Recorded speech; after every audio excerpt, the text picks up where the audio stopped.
Yo, halo teman-teman, kembali lagi di channel ini. Abedisme, terserah. Hai, balik lagi di series The Gifted Season 2. Di episode sebelumnya, akhirnya Time berdamai dengan Peng, dan sekarang potensinya sudah muncul. Tapi, apa dan bagaimanakah kelanjutan petualangan mereka?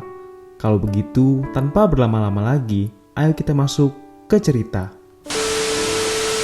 Cerita dimulai dengan 3 anak berbakat yang sedang melakukan sebuah misi. Mereka berusaha memperkuat sinyal wifi kembali dengan tiang pemancar demi kelancaran misi mereka berikutnya. Tapi terjadi kesalahan. Om tanpa sengaja menumpahkan air ke alat pemancar itu.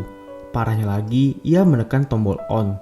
Alat itu harusnya dinyalakan besok, bukan hari ini, atau mereka akan ketahuan. Ya, walaupun prosesnya kacau, rencana malam itu tetap berhasil. Jaringan internet di sekolah berubah drastis menjadi sangat kencang. Terima kasih IndiHome. Ting. Om merasa bangga karena mereka disebut-sebut sebagai pahlawan misterius.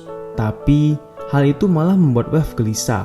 Ia takut tiang mereka pasang ketahuan. Tiba-tiba pesan masuk ke grup chat anak berbakat. Wave rupanya memberikan sebuah password keamanan agar anak-anak bisa keluar masuk gedung sekolah sebebas mungkin. Wah, gila banget ya Wave ini. Pantaslah dia dapat julukan The IT Wizard atau penyihir komputer. Time datang. Mereka ingin memulai latihan untuk meningkatkan potensinya. Om, Claire, dan Mon bersembunyi pada suatu tempat yang mana Time diminta mencari mereka menggunakan peta denah sekolah Ritda. Alhasil, Time bisa mengetahui semua tempat mereka bersembunyi. Potensi Time adalah menentukan lokasi, tapi batasannya Time perlu mengenal orang itu, dan lokasinya harus di tempat yang familiar dengannya. Intinya, Time membutuhkan peta, dan saat ini ia belum bisa menemukan objek, cuma manusia saja. Lalu tiba-tiba kepalanya sakit, yang ternyata itu adalah efek dari penggunaan potensi miliknya. Sebelum Time pergi untuk istirahat, ia sempat bertanya apa yang sebenarnya sedang direncanakan oleh Peng dan teman-temannya besok. Tapi Peng tak berniat untuk memberitahu. Inilah saatnya, hari di mana ujian penempatan siswa program The Gifted ajaran 2020. Semuanya sangat antusias untuk belajar, dan dimanapun kita berkeliling sekolah, ada buku di mana-mana. Time dipanggil ke kantor kepala sekolah. Pak Support memberikan pujian atas tindakan Time waktu itu. Bagaimana perjuangannya hingga kelas berbakat bisa ada lagi. Pak Direktur berkata, ia akan selalu siap memberikan dukungan untuk anak muridnya, dan berharap Time berhasil masuk program berbakat, ungkapnya. Budarin datang, menggoda menawarkan bantuan untuk Pak Pom, yang sedang bertugas untuk bersiap memutar gelombang frekuensi di speaker dari ruangan studio audio. Tiba-tiba, Pak Direktur datang, memotong omongan mereka, dan mengatakan ia punya tugas spesial untuk Budarin. Pak Direktur meminta Budarin mengawasi anti-gifted. Awalnya itu ditolak, tapi Budarin mau tak mau menerimanya, sebab itu perintah langsung dari kepala sekolah. Nah, wanita itu tak mau kalah berdebat. Ia pun bertanya bagaimana cara Pak Support menghadapi siswa berbakat yang gosipnya sih menentang dirinya. Apakah ini ada hubungannya dengan kecepatan internet yang tiba-tiba kencang? Tanya Budarin. Namun Pak Support tetap tenang dan tersenyum. Rupanya, rencana anak berbakat sudah diduga oleh Pak Direktur. Di hari ujian sekarang, semua saluran komunikasi dimatikan dengan alasan agar tak terjadi kecurangan. Peng dan teman-temannya berkumpul. Mereka bingung harus berbuat apa atau rencana mereka gagal. Sekolah menggunakan alat pengacau sinyal untuk memblokir wifi. Tak peduli berapa banyak tiang yang mereka pasang, alat pengacau sinyal atau jammer tak bisa dihentikan. Semuanya kebingungan, saling menyalahkan satu sama lain. Di momen ini juga, Peng dengan karismanya berkata, kalau yang perlu mereka lakukan hanyalah menghancurkan benda itu. Dan bagaimanakah cara mereka menemukan jammer itu? Tanya Wave. Time sedang pipis di toilet dan tiba-tiba ia kaget setelah Peng secara mendadak muncul di sampingnya. Kembali ke markas, anak-anak berbakat sedang rapat. Wave menjelaskan alat yang harus mereka temukan itu. Dan di sana juga sudah ada Time. Mereka berdiskusi untuk menebak-nebak lokasi tempat jammer itu disembunyikan. Time mengatakan sekali lagi, ia belum pernah mencoba untuk menemukan lokasi objek atau benda. Kami tetap membutuhkanmu, ungkap Peng. Lonceng berbunyi, tandanya ujian akan siap dimulai. Bu Darin masuk ke ruang CCTV. Pak Pom juga sudah bersiap di depan laptopnya, juga dengan Time yang sudah masuk ke ruang ujian. Di momen ini juga, semua anak berbakat berpencar, mencari lokasi jammer wifi itu. Lalu di suatu asrama, Grace membuka pintu, yang ternyata bocah perempuan ini dengan santainya malas untuk ikut ujian penempatan kelas berbakat, sampai-sampai membuat seorang guru datang untuk memanggilnya. Selagi murid-murid mengerjakan soal, Pak Guru memberitahu larangan untuk tak meninggalkan ruangan sebelum lonceng berbunyi. Tapi Time malah berjalan ke depan dan dengan santai meminta izin keluar. Yang rupanya sebelum masuk kelas, Peng sudah menjampi-jampi guru itu. Time masuk ke toilet dan langsung mengeluarkan peta, juga HT yang disembunyikan di sana. Ia berbicara kepada Peng dan Wave yang memintanya mencari jammer tersebut. Time sudah berusaha beberapa kali, namun tetap gagal. Wave terus memaksanya untuk mencari, dan akhirnya Time memaksimalkan potensinya hingga mencapai batas. Dan akhirnya ia bisa menemukan lokasi benda itu, yang artinya Time sudah bisa menemukan objek.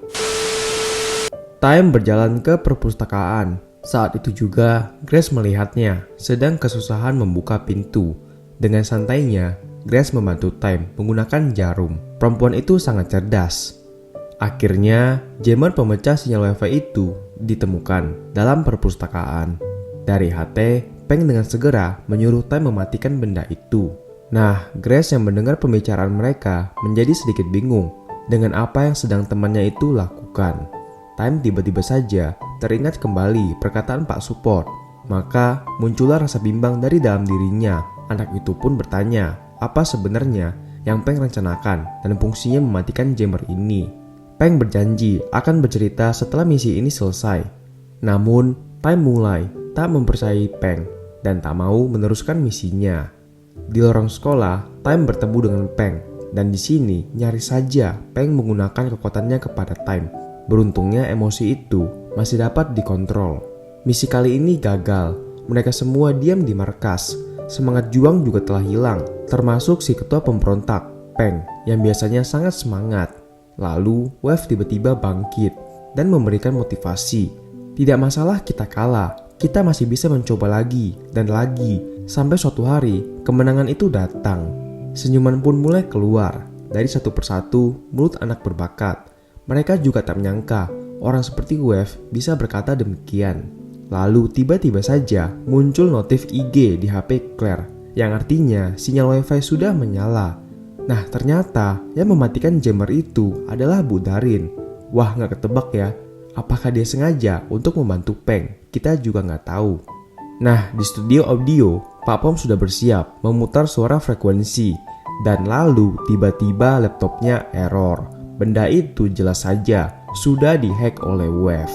Di ruang CCTV, Bu Darin tersenyum menikmati kopi.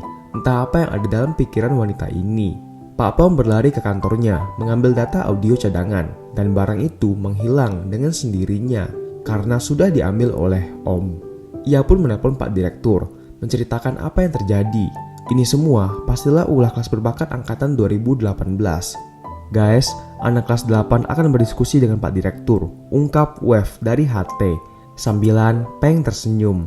Pun dan Moon juga sudah membajak studio audio. Sepertinya rencana mereka berjalan seperti semula. Peng menemui Pak Support. Oke, perbincangan mereka panjang, jadi bakal gue ringkas. Peng bersedia mengembalikan file audio itu jika Pak Support mengundurkan diri.